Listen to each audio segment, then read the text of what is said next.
ప్రతి సంవత్సరం world mobile Congress వినూత్న టెక్నాలజీలతో కనువిందు చేస్తుంది. అధునాతన గ్యాడ్జెట్లతో విస్తుగొలుపుతుంది. ఈసారి కొత్త పరిజ్ఞానాలతో మొబైల్ టెక్నాలజీని ఇంకాస్త విస్తృతం చేసింది. ఒక్క మొబైల్ ఫోన్లు మాత్రమే కాదు, స్మార్ట్ రింగులు, సోలార్ కోట్ల దగ్గర నుంచి జేబులో ఇమిడిపోయే ప్రొజెక్టర్ల వరకు ఎన్నో ఆశ్చర్యకరమైన పరికరాలతో ఔరా అనిపించింది. ఇప్పుడు చూస్తున్న ఈ పరికరాలని ఒక్కోటి ఒక్కో ఎత్తు. పిచ్చెక్కిపోయే టెక్నాలజీని ఇముడ్చుకున్న పరికరాలు ఇవన్నీ.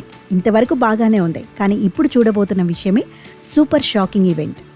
అసలు సాదాసీదాగా అతి మామూలు రేంజ్లో ధరించిన కోటు మొబైల్ ఫోన్ను ఛార్జింగ్ చేస్తే ఆ సీన్ చూసి ఎవరైనా తట్టుకోగలరా? అది సౌర విద్యుత్తోనే సాధ్యమైతే అది ఇంకెలా ఉంటుంది? యాంకర్ సోలిక్స్ కంపెనీ అలాంటి వినూత్న జాకెట్ని పరిచయం చేసింది. దీని వెనుక పక్కల అంచుల్లో పైనుంచి కిందికి సూక్ష్మ సౌర ఫలకాలుంటాయి. ఇవి సౌరశక్తి సాయంతో విద్యుత్తును తయారు చేసుకుంటాయి.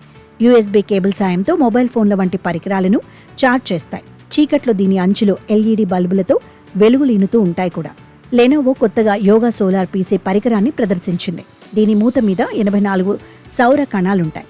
వీటికి 20 నిమిషాల సేపు ఎండ తగిలేలా చేస్తే గంట వరకు వీడియోను ప్లే చేసేంత విద్యుత్ ఉత్పత్తి అవుతుంది.